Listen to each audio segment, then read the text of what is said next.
What's going on, everyone? Welcome back to another episode of the Run Your Race Show with your host, Hakeem. And Chanel. As you can see, we got two microphones now. Things are moving a little different. Before we begin, we just want to say thank you to every single person that has taken the time to watch, to subscribe, to like, comment, share, whatever it is that you do to support the show. It is greatly, greatly appreciated. We've gotten a whole bunch of different subscribers since the last episode. And so if you've been here from the beginning, you know what we are about. If you're new to the channel, well, this is a show where we are going to give our honest opinion and just talk the sport of track and field. There's no narrative. There's no agenda. We're just going to talk the sport. In your experience being an 800-meter world champion, in my experience, sprinting, being in the Olympics, we're just going to combine the two together. And so this is what the show is about. We're going to bring you our unbiased opinion each and every single week and just try to give some insight in our perspective on what is happening in the sport of track and field. Does that sound good? Yeah, we talk about track off camera. So we thought, well, let's bring our thoughts, our conversations to the people, allow them to give some feedback. So we appreciate the comments and keep them coming. And let's dive in. Let's get into it. Let's start with the Paris Diamond League, it being the major meet this weekend, especially, after all of the trials and stuff. Not all the athletes go, but it seemed like the speed and the fast times are keeping coming. Let's talk about that men's 800 meter. 142 doesn't get you in the medal positioning. This is more up your alley. All right. What was your thoughts on this race here? Yeah, when Yoni started off hard and you were like, can he hold that? This looks fast.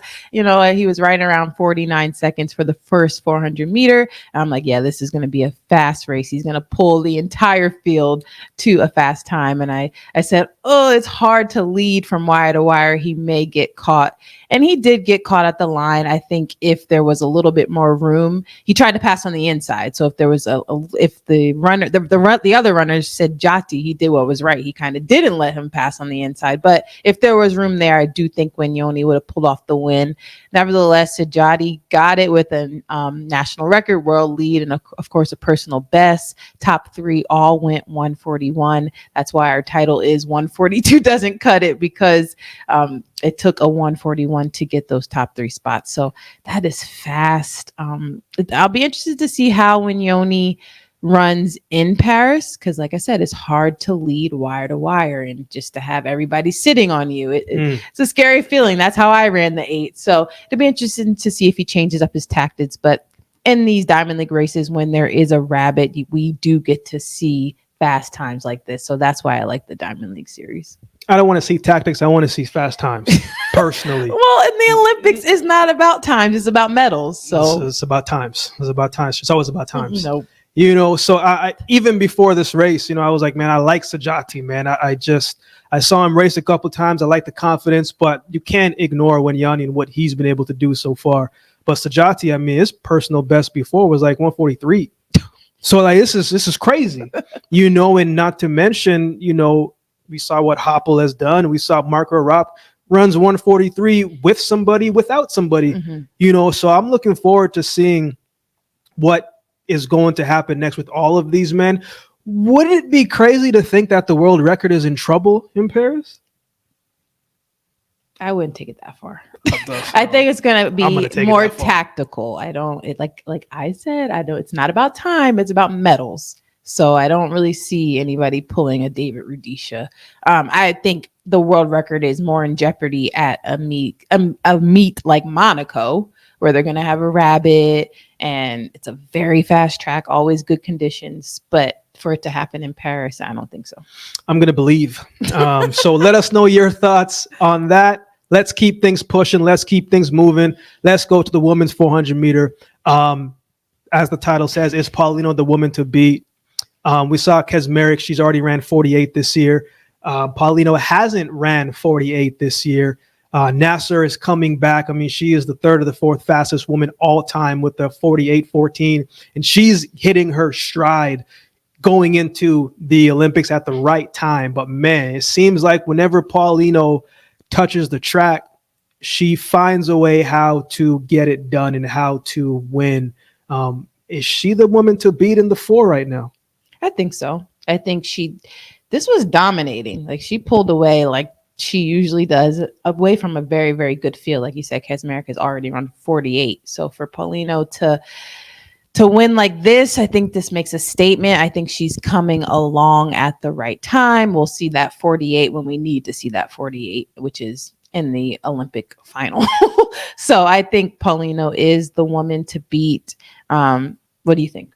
Yeah, I thought she ran a very good strategy. You know, sometimes Paulino on that backstretch, she doesn't get out as well. She doesn't really keep up with the other women. You know, she coming off the curve the last 300, and then she really kicks, you know, at about 120 coming off the curve, use the momentum of the slingshot and help her down the backstretch. But she knew she could not let Kaczmarek get away from her. And so I thought she did a really good job of adjusting her game plan in real time. And she just ran. I mean, you saw how strong she was the last 100 meters. She just separated. 49.20 and 49.82 was a big gap. You know, I also thought Nasser ran really, really nicely for about 3:15 meters. And then she kind of faded a little bit, but she's getting back into her groove. But I mean, it's hard not to think that the world champ is not the woman to beat. I don't think Shawnee Miller-Weibo is in the greatest shape yet. You know, Sydney McLaughlin is not in this event, you know, so I think it's going to be challenging. You know, Nikisha Price is also coming as well too. So it's going to be a lot of women, but to beat the champ, you got to beat the champ. And so far, nobody's beaten the champ. So I think it's going to be fast. As you said, she'll run 48 when the time is ready to run 48. But that's our thoughts. We would love to hear from you. Let us know your thoughts in the comments section below. Let's keep things going. I think there was a couple highlights in the Paris Diamond League, and this right here was one of them. Women's high jump, new world record. A 37-year record has been broken by Yaroslava Mahuchikh. 210 world record, oldest sloggers, 201. I read an interesting article that I want to share before I get your thoughts. I read that this was supposed to be a tune-up meet. So, you know, for those who don't know track and field in the verbiage of it, a tune-up meet, you know, it's just a meet that you go to make sure you're firing. I'm putting it in sprinter terms. You know, you go to refine some things, you know, make sure you're firing properly, but you're not expecting anything crazy. It's just what the name says. It's like a primer. It's going to get you ready. So this was supposed to be a tune-up meet for her from what the article says, and she goes and jumps the world record in a tune-up meet. What was your thoughts on this performance here? Yeah, it was like poetry in motion. I mean, I've never been a field athlete, but I guess when you're feeling good, you're feeling good. When the conditions are right, you just got to go for it. And that's what she did. She looked shocked. Her coaches looked shocked. The stadium was shocked, but it was the right jump at the right time. I guess she didn't need a tune-up. Her body was feeling good. So it was beautiful to watch, and just to see her emotions, to see her coach's emotions. You don't see world records often. So shout out to her. And she's definitely now the woman she already was the woman to beat in Paris, but now as the world record holder, a little bit more pressure on her. I mean, for 210, right? That's the majority of the world. For people who want metrics, I believe that's like 6'10", you know, so that's like her jumping over Kevin Durant, you know, to put it into perspective. And the thing with like field events such as this, it just looks effortless and smooth, you know. So I was just impressed I was not expecting that world record to be broken anytime soon, just as much as I'm not really expecting the men's high jump record to be broken anytime soon. But if the timing is right, the timing is right. And if this is a tune-up meet, I'm looking forward to seeing what she's going to do with a meet where everything is on the line. Incredible performance. I mean, what more can you say other than the fact that a tune-up meet to world record is good to be Yaroslava right now. from one world record to another world record, who seems to just, anytime that she's on the track, she could break her own world record. Faith Kipyegon strikes again. I mean, 3:49.04.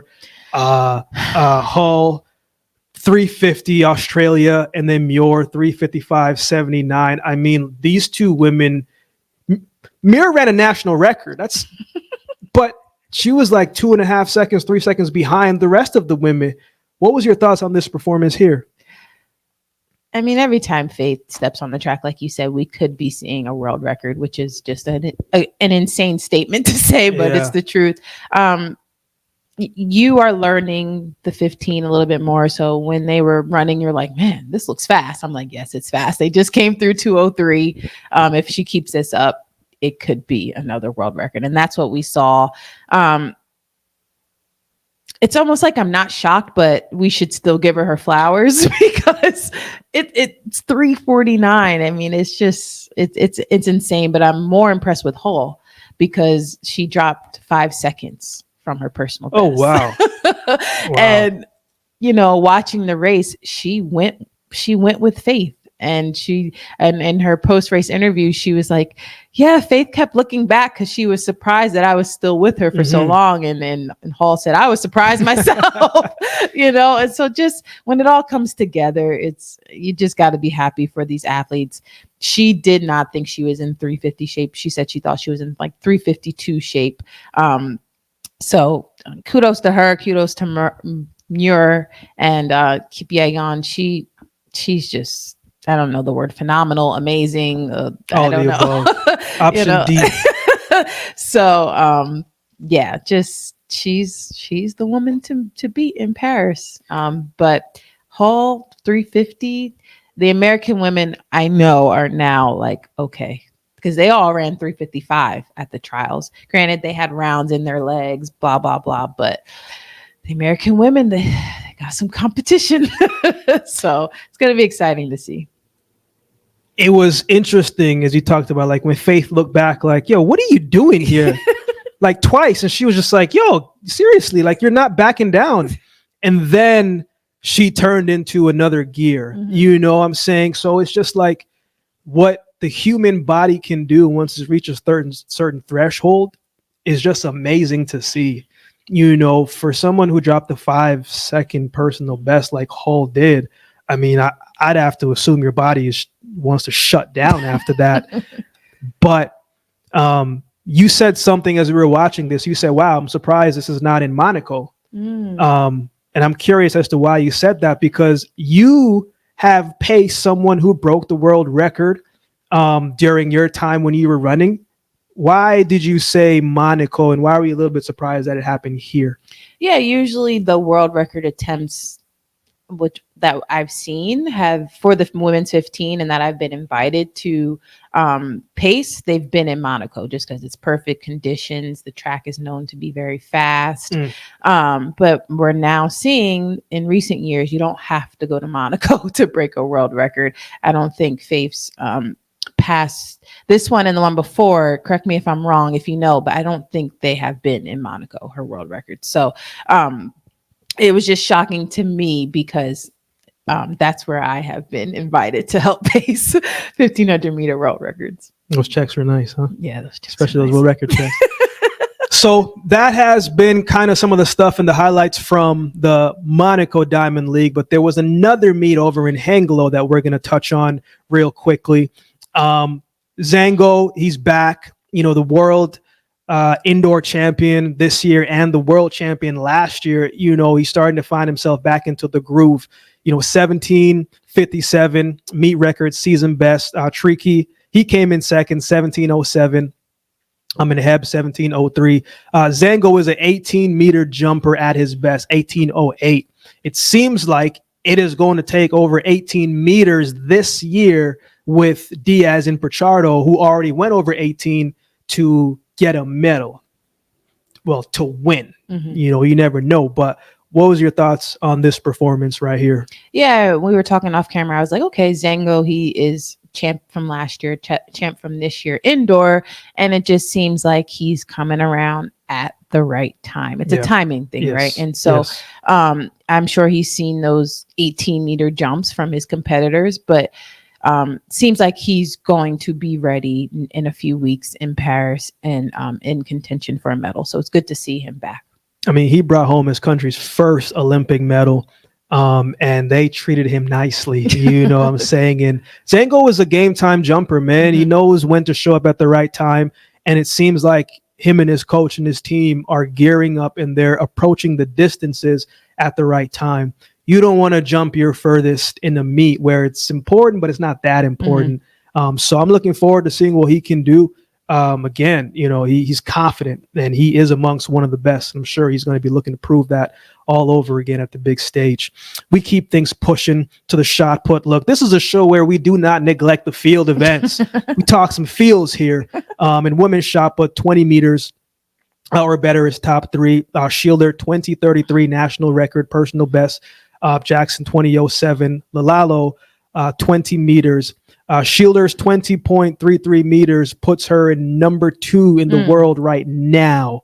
And she beat Chase Jackson, you know, so that's got to be feeling good from a mental standpoint. What do you think a performance like this does for her as we're nearing to Olympics in a couple weeks? Yeah, definitely boosts her confidence. National record, personal best. It's hard because, like you said, it's a timing thing. So did she do this a few weeks too early? I guess we'll have to wait and see. But I think overall, she has to be feeling confident beating these two competitors. Absolutely. And it's just always nice to see a good field competition, you know, for them in the shot put for women. Going over 20 is like the mark that they want to get, just like for men in the men's 100, breaking 10, for women in the 8, breaking 2. So like that's the barrier. So to see 3 women do it, you can tell we're getting very, very close to the Olympics. That's what we want to see. That's what we want to see. It's going to be a very competitive shot put for the women. There's so much great talent. And Shielder with a throw like this puts her in medal contention. But I don't know, man. I think we're gonna need, you know, a nice 20.8, maybe even 21. Like what? I just think these girls are really, you know, Sarah Mitten. I think she's got world lead right now, and she's at 20.5. You know, so it's gonna be good. I'm looking forward to it. It's going to be good. We keep things pushing to one of the most competitive disciplines in the sport. That's women's 100-meter hurdles. Top 3 under 12:50, 2 national records. Jasmine Camacho Quinn, 12:39 meet record, season best. Nadine Visser, 12:46 national record, personal best. And Fori, 12:49, the South African national record, personal best. I mean, every week it seems like hurdlers just run fast. What was your thoughts on this performance here? Yeah, I mean, of course, we saw the 12.2s from the Americans last week at the trials. But again, it's a timing thing. And Camacho Quinn seems like she's timing her season to peak at the Olympics. I've said it before. The Americans have to peak twice. They have to peak at our trials, then they have to try to peak again at the Olympics. Camacho Quinn doesn't have to worry about that. So for me, she is my favorite going into Paris. I don't usually like to pick, but I am going with her. So it's good to see her just still being consistent, still showing up. And I'm excited to watch her against, like you said, a dominant field, one of the hardest fields in track and field. So this was a close race to about 80 meters. You know, Visser was on her hip. She was on her hip. But the last 2 hurdles, man, Jasmine Camacho Quinn, she stays really tall when she runs in between the hurdles. Very efficient, very powerful. Takes her a little bit to get going. But once she's at top end speed, man, she's so smooth and effortless over the hurdles. And in between the hurdles, she's just a little bit faster than these women. Visser puts herself in a great contention to make that final, but also to medal. It's just in this era, 12.4 is probably not going to do it. No, you know, but these are still 2 fast times for the women behind Jasmine Camacho Quinn. But she's very consistent. And I think Camacho Quinn, she's going to get more race sharp, more race ready. And she's a very confident woman. I mean, all these women are, but this is a testament of how deep the women's hurdle is, not just in America or Jamaica, but across the globe. Right. and any person on the day can be beaten. On any given moment, we could see someone running 12.4 and getting eighth. Mm-hmm. It's possible. So this was a very, very good win for her. And shout out to all of these women. I mean, Visser and Fori, I mean, 2 national records, sub 1250, gotta feel good. But beautiful performance. She came on strong in the second half and got it done. Let's keep things pushing. Let's go over to your event again. I mean, no thing more at the Olympics. Some new faces, no Raven Rogers, no Ajay Wilson, some new faces. Is Keely the one to beat in Paris? I mean, again, she put forth another 157 performance and she looked strong. It looked easy. So tell me your thoughts on it. I don't want to go as far to say she's the one. We cannot count out Mary Moura from Kenya, the world champion from last year. Yes. I think it's going to come down to her and Keely.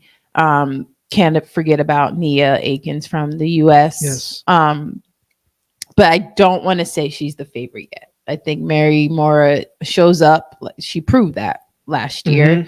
But Keely, she just looks so strong right now. Like you said, there's no thing Mo. Yeah, I'm not going to say she's the one to beat just yet, but she's definitely going to come down to Moore and Hodgkinson. Yeah, I mean, she's one of the favorites. Is she the one to beat? I don't know. I'm a firm believer, man. In order to be the champ, you got to beat the champ. And you would have to think that Mary Moura is the one to beat because she is the champ. Man, she just shows up. You know, she may not be running spectacular all year. I think she's run 158 this year. But she's going to show up, man, and she's going to put a little strategy and some speed. She's got 400-meter speed, which is probably why Keely has been running some 4s this year to try to kind of match that maybe. But, I mean, I don't know. 155 maybe? Whew, jeez. Maybe that's the winning time. I don't know. I'm just saying. I don't know. You know, I get time happy. I get time happy. Not there. A thing at her best will take it out and make it a fast race. Moura and Hodgkinson, they're not really. I mean, Moura, I take that back. Moura, I've seen her go out hard. Hodgkinson is not one to take a race out hard at all. So we'll see. I don't think it's going to take a 155 though. Hey, well, I'm going to say so. Somebody got to say it's going to be me. What are your thoughts? Definitely let us know in the comments. We keep things pushing to the men's 100-meter at Hengelo. Omanyala beats a good field, 10:01. Ronnie Baker, 10:03. Andre DeGrasse, 10:07. What was your quick thoughts on this performance right here? I didn't even really want to talk about this because, I like to talk about the sub-10s, but then hearing you talk about it and you say, well, Omanyala, there's been talk that he doesn't know how to show up unless it's back in his home country. Well, he comes and he shows up. I heard the conditions were cold, wet, windy. So you got to give props and props are due. He beat a good field. When a win is a win, it's not always about time. So that's why we are talking about this race. I think you said it there. It's not always about the time when the conditions aren't the greatest. But if you can beat your opponents that you're going to see when the conditions are going to be good, it gives you that mental edge. Like if I beat you once, there's a good chance that I can beat you again. Omanyala has been getting the knock about, man, he only performs well in Kenya. Well, performances like this help his case and builds the confidence. So the times, it's funny we're saying the times weren't fast. Like, 10, 15 years ago, this time is fast.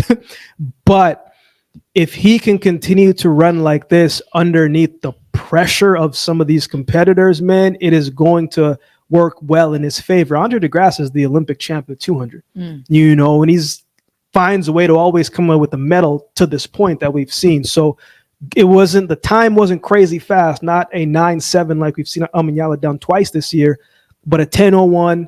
Conditions wasn't the greatest, a competitive field. It's a good confidence boost, and he can take this into the second half of his season. So it was a good run. It was a good confidence booster, and this is the type of running that he needs to have, especially over in Europe.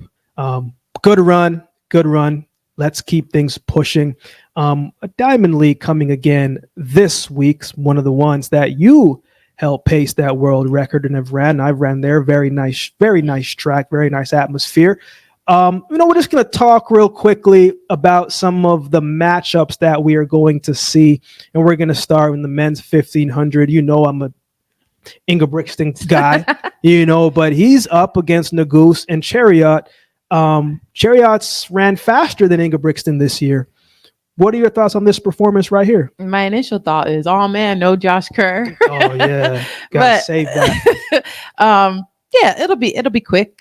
Monaco's always quick. It'll be a sub 3:30 race. Ingebrigtsen will. He kind of likes to play mind games, so I think he'll want to make a statement. But those statements don't really seem to bother Josh Kerr. So excited for this one. It'll be fast.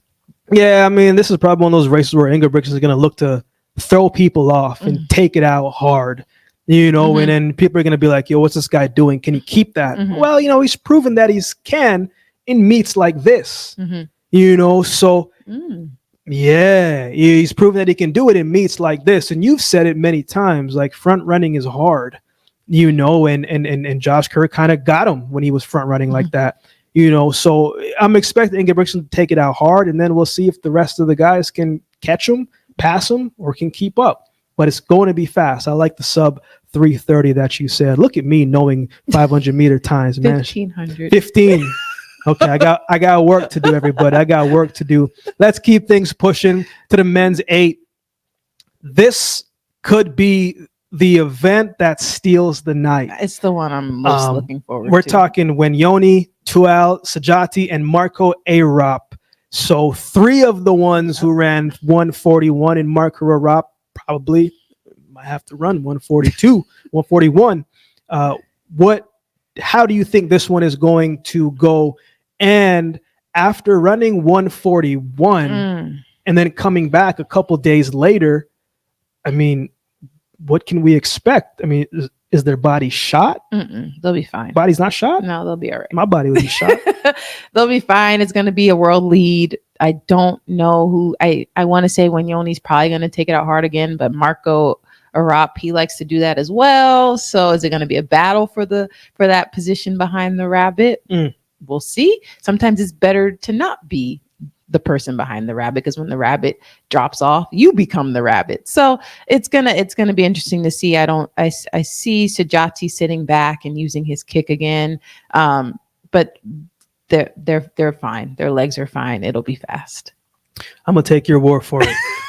I just want to see it. I got nothing to say. It's gonna be fast. I'm looking forward to it. I'm rolling with my fellow Canadian compadre Marco Arop. So yeah, I'm looking forward to it. Let's go to the men's 400. As I talked about my Canadian compart, Marco Arop, I'm Jamaican born. So, DeAndre Watkins, the Jamaican champ, who may seem like he came out of nowhere. I mean, he went from 45 to 44 to win that. Norman, Christopher Morales-Williams, who turned pro, Quincy Hall, the U.S. champ. I mean, what do you think? How do you think this one is going to go? And just what's your thoughts on it? It'll be fast. I'm going to keep saying that. Monaco races are always fast. I'm most interested to see how Morales-Williams stacks up against the pros. Is he tired? Has he rested? What did his coaches do with him? That's what I'm most excited to see. I'm excited to see his professional debut.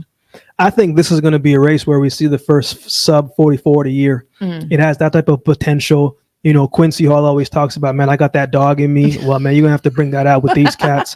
Morales-Williams. What I like about Christopher Morales-Williams, man, is when you don't know that you're kind of supposed to be here, you can run free. I don't think he has that. I don't think he's running with pressure on him. You're coming out, you're the world leader, 44-0, but sometimes people still push you in that underdog position. Vernon Norwood's here too. Vernon Norwood is a consistent guy who's going to come in. He's going to drop a 44, and so Michael Norman, he's a 43 guy. How's he going to handle that pressure on the big stage now, especially after proving that he can go sub 45 as well too, and possibly 43. Like, these are all guys that can go 43, but there's only been one guy that has done it so far. But Quincy Hall has beaten him. So, it makes for all these great, interesting points. And obviously, we're going to see how it goes on the day. But I think this is a sub 44 right here. We're going to see some 43. Somebody going to do that. Who? We will find out. We keep things pushing to the men's 200, man. We're talking Noah Lyles is in this race. Let's see, Tobogo is in this race. And Courtney Lindsay is in this race. How do you think this one goes? World lead. World lead. I do think that Lyles will win. I don't think it's going to be easy. And 2 words, world lead. I think it's going to be another 19.5. I mean, 19.53 is pretty fast. Obviously, Lyles seems like anytime that he's touching the track in the 2, he could possibly, be in that 19.4, 19.3 type of speed. But Tobogo is no joke, man. And I think he's a little bit angry from everything that happened at African Championships. He's feeling a little ways about everything. And I think Courtney Lindsay has something to prove as well, too. He has ran 19.7 and he didn't make the team, so he's running a little bit more freer. And sometimes meets like this, there's a little bit of a shock and an upset. It could happen, but it's hard not to think that Lyles isn't going to run fast, but Tobogo is going to run fast as well, too. This meet, I think 19.5 will get it done again. Let's keep things pushing. Budapest Continental Tour preview. I mean, this is a very, very good field. And we don't even know all of the field. We just know a couple that's happening in the field. And we're going to touch on that real quickly. Men's 100, Kashane Thompson, after his ridiculous 3 runs, he's back over in Europe. Tobogo, he's coming. And Akani Simbini. How do you think this one goes? I'm really excited to see Kashane. He has a target on his back now, right? So how does he handle that pressure? How does he handle not being in Jamaica, the travel? It's not easy. So just excited to see what he does. Yeah, I'm looking forward to seeing how he does. One of the things that people used to always tell me when I was coming up is like a key man, it's one thing to run fast where you are, but it's another thing to come over to Europe and run fast. It's different. I'm like, what's different about it? It's like, well, the time is different. The air is different. The food is different. And you leave a place of comfort and you become a little bit uncomfortable. And so it's going to be interesting to see what Kashane can do. I'm not expecting a 9.7. Matter of fact, I don't want to see a 9.7. I want you to save some of that bullet. But I think, 9.8, 9.9, whatever the temperature is, whatever it's going to be over there, it's going to be a sub 10 performance. I mean, and Simbini, he's had a pretty good season so far. So we're all looking forward to seeing what Kashane can do because now he's put that target on his back. And when you run fast, everybody's going to be watching. Everybody wants a piece. So looking forward to this one. Let's keep things pushing. Women's 200 meter, Sharika Jackson, Jillian Alfred, Daryl Nita. What are your thoughts on this right here when it happens? I think it's time for Jackson to make a statement in the 200. She hasn't really done that yet. So I'm thinking maybe this is the meet where she unleashes in the 2 and gives us a sub 22. I think so too. I mean, if anybody saw that 200 in Jamaica, I mean, once she got off the corner, she just did what she needed to do. And she had looked like she had some more gears left. 22.2 jogging pretty much that last 100. Oh, there's a sub 22 there. Looking forward to seeing what that happens. And I think she is going to have to do that because Jillian Alfred only knows one speed. All out. Yeah. And so she going to make you run. And Daryl Nita, man, she has been having a really good past couple years. Coming in sub 10 performance, 22 low. So this is a great opportunity for her to make her name in that 200 as well too. So I'm expecting a sub 22 performance if the conditions are right. I think it's going to be good. I'm looking forward to it as well too. Let's go to the women's 100. Newly minted, up and coming Tia Clayton, breakthrough performance in Jamaica, 1086 to make that team. Tamari Davis, Tamara Clark. This is going to be a very competitive 100 meter. What do you think about this one here? Yeah, not really any of our medal favorites, I would say, for Paris, but still a chance for them to come out, run sub 11, and make themselves a medal favorite, make a statement, build your confidence. Like you said earlier, a tune-up. So yeah, I'm excited to definitely look. Eyes are on Clayton to see, as we talked about, can she do it away from home? Yeah, really looking forward to seeing how she can build off what she ran. When you run 10.8, it puts you in a category of just like, man, you can make that final now. And who knows what can happen? You get put in the right positioning, the conditions are right. Nice little 2.0, 1.7 tailwind. At 10.8 turns into a 10.7. Like, it's not crazy to think that she could do that. She could if it's right. So I'm looking forward to seeing what she can do, and especially away from home, and all of the emotion has kind of died down a little bit, and you got to recalibrate and resettle. She's a tremendous talent, but the rest of these women too are not going to just let you win the race. So you're going to have to execute and regroup and execute and come back. I think it's going to be a very good race. I'm expecting a sub 11 performance from all three of these women right here, honestly. So let's keep things pushing. That's a little bit of preview of the Budapest meet, and then Paris Diamond League. So I was, on Twitter, just getting a quick scroll on, just trying to check to see what everybody's talking about in the track sphere. And one of the things I came across was, rumor has it that Christian Coleman could be going to go train with Dennis Mitchell and Star Athletics. It was funny because obviously this is a rumor, meaning we don't know until it comes out. But we were talking about it and we said, maybe Coleman needs a bit of a change. What are your thoughts on this rumor here? Yeah, I mean, after the trials, you and I off camera said he's been with his college coach forever now. It's the only coach he really knows. And sometimes you just need a change. You need to get out of that college environment, get with a professional group, people who can push you every day in practice. And I didn't really think it'd be this group, but I'm actually not surprised. It could even be he's a Nike athlete and this is what Nike is telling him to do. You just never know. It could be that the other rumor that he's dating Sha'Carri and he wants to be closer to his boo thing. You just never know why. We don't even know if this is true. I've actually heard this rumor before, and he came out and said, no, I'm staying in South Carolina with Coach Hall. So we'll see how this develops. I'm not mad at it if he does make this change, because sometimes you just need a change. Yeah, I think you said it there. I mean, sometimes you need a change. And sometimes a coach can take you as far as they can take you. And there's nothing wrong with that, man. Like, sometimes you've just reached your end with the coach, and your end could be 9-8, but sometimes you need a little something different. And sometimes you take some of your old coach's stuff and you implement a new coach's philosophy. So it's going to be interesting to see if this is a rumor or it's an actual thing. So we just thought we would touch on it. We don't really want to address a rumor too much. Yeah.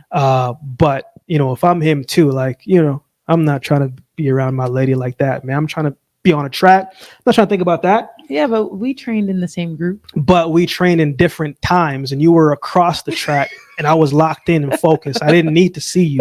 It was nice to see you, but I didn't need to see you. You know what I'm saying? I'd get power to the ground. I didn't need to be timid.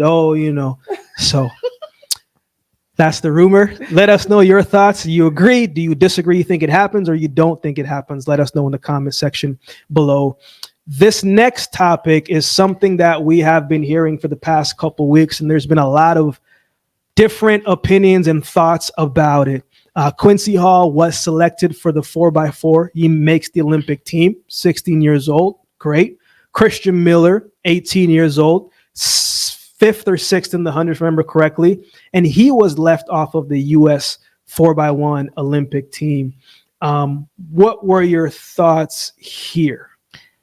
Yeah, I think it can be confusing because Quincy Wilson came 6th in his event, the 400 meter, and Christian Miller came 5th. Yes. So people who don't really understand how the relay selection works, it's like, that doesn't make sense. How come one gets the go and the other doesn't? Well, nothing is guaranteed. It's the coaches have discretion of people from that final and even people from a different race, like the 200 meter. Who do we want on our relay? And I think for Quincy Wilson, it makes sense because they also need 400 meter runners for the mixed relay. So they're taking more 400 meter runners than they are 100 meter runners. Christian Miller is a phenomenal athlete, but does he need to be on the U.S. Olympic 4x1? You, as a dominant 4x100 meter runner, someone who has an Olympic medal, explain to me that it's not always about being the fastest. It's about chemistry. It's about experience. It's about who the coaches think will get the stick around, which is something the U.S. has struggled with time and time again. And so taking him to the Olympic Games is not the time to give him experience. Mm-hmm. He can get experience at the Florida Relays. He can get experience at World Relays. But the Olympic Games is not where we need to give Christian Miller experience with these other athletes. And that's the argument that I've been hearing is, well, how's he going to get experience if we don't give it to him? He'll get it. He'll get it, just not at the Olympic Games. And so I understand the coach's decision. And then I thought, well, why not just take him because he did do well. He could go to camp. He could practice. But you only get so many spots. The U.S. coach can only take so many 100 meter runners. And so I understand the decision. I understand why it's confusing and why people are upset, but you don't play around. The Olympic Games is not the place to be playing around. So very well said and articulated. I mean, I think the only thing that I want to add to both of those, in the 4x4, there's a good chance you can split faster than what your open time is.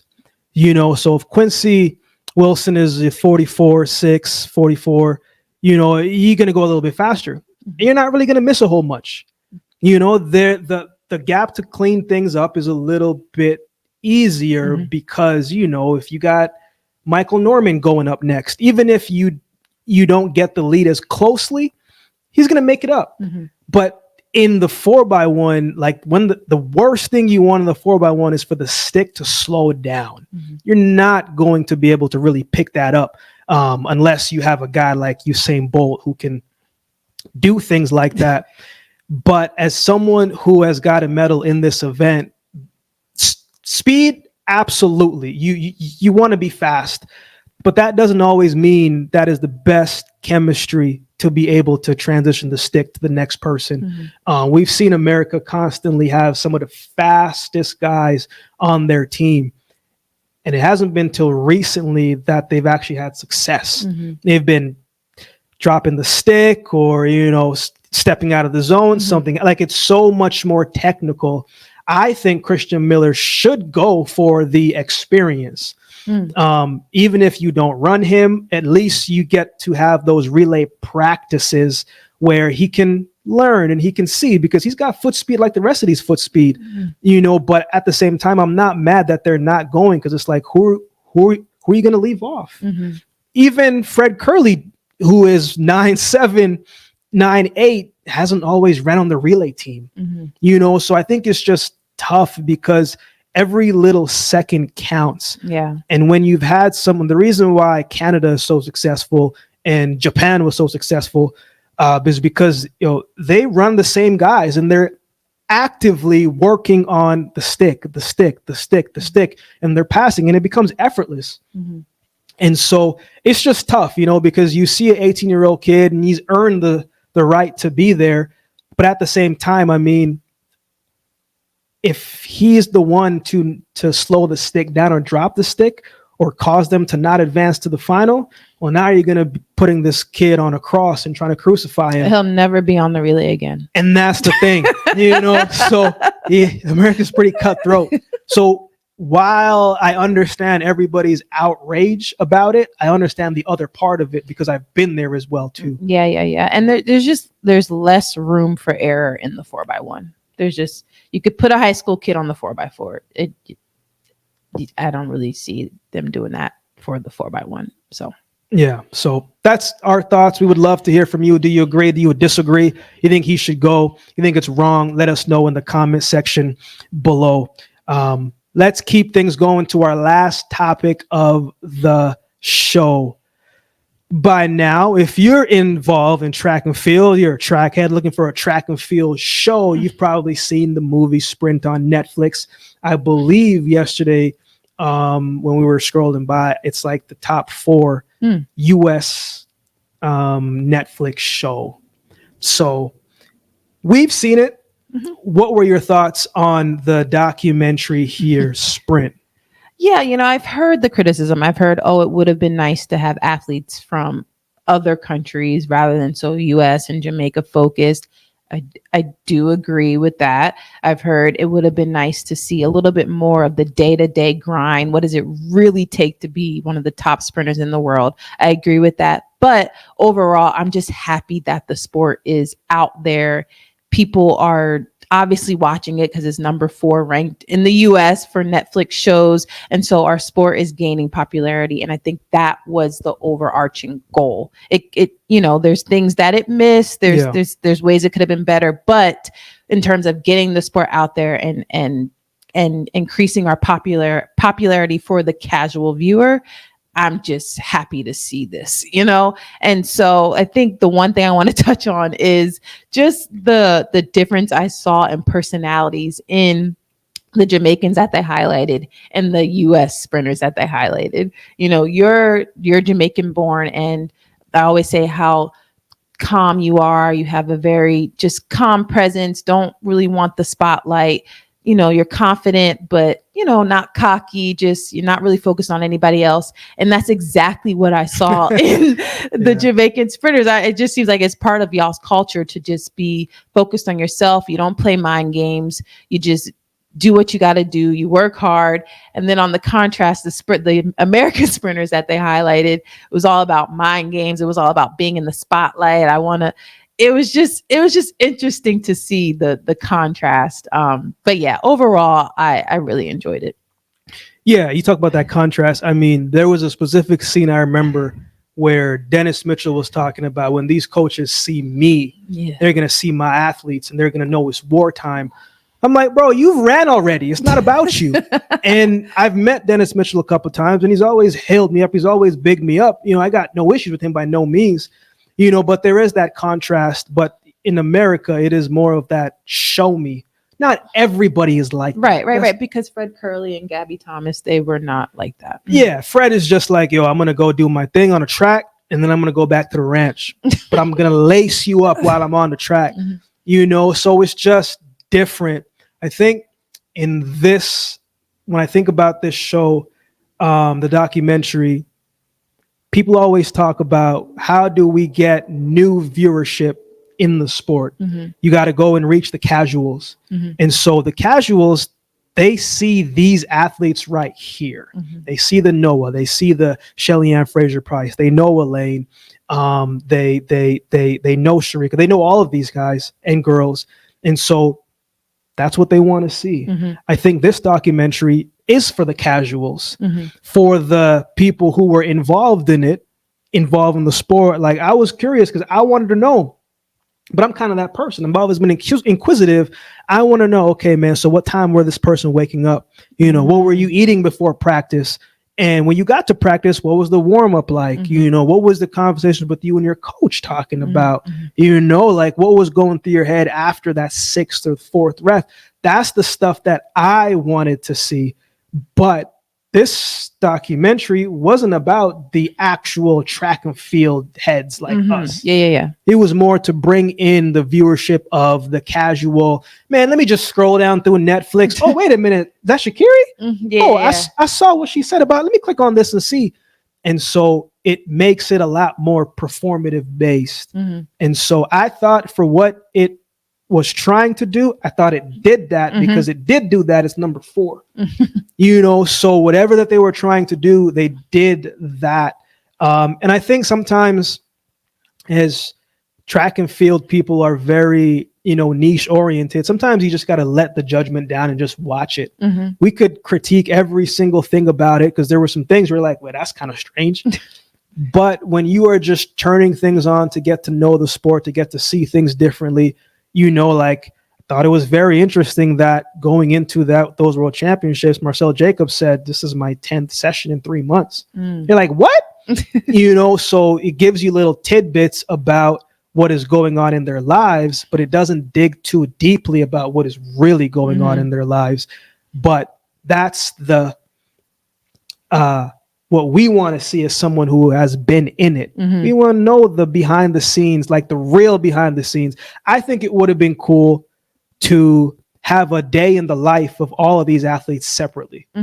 When you wake up, when you're going to practice, gym session, post practice, what are you doing to wind down? What time are you going to bed? Just a real day in the life of what they actually do. That would be interesting.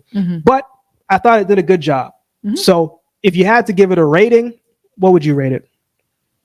How are shows rated? Like, do they use grades like A, B, C, D, or 1 to 10? Yes, just go 1 to 10. That's a great question. 7.5. I'd give it a 7. Okay. I liked it. I don't, we could go back and forth about it, but I thought it was good for what it was. Now, there's a lot of people that had some other things. And if you were one of those people, we want to know your thoughts in the comments section below. Please, everything that we have discussed today, let us know your thoughts in the comments section below. We'd love to hear from you again. Thank you all for taking the time to check out episode 20 of the Run Your Race Show. Your support is greatly, greatly appreciated. So with all that being said, episode 20 is done, and we'll definitely see you next time.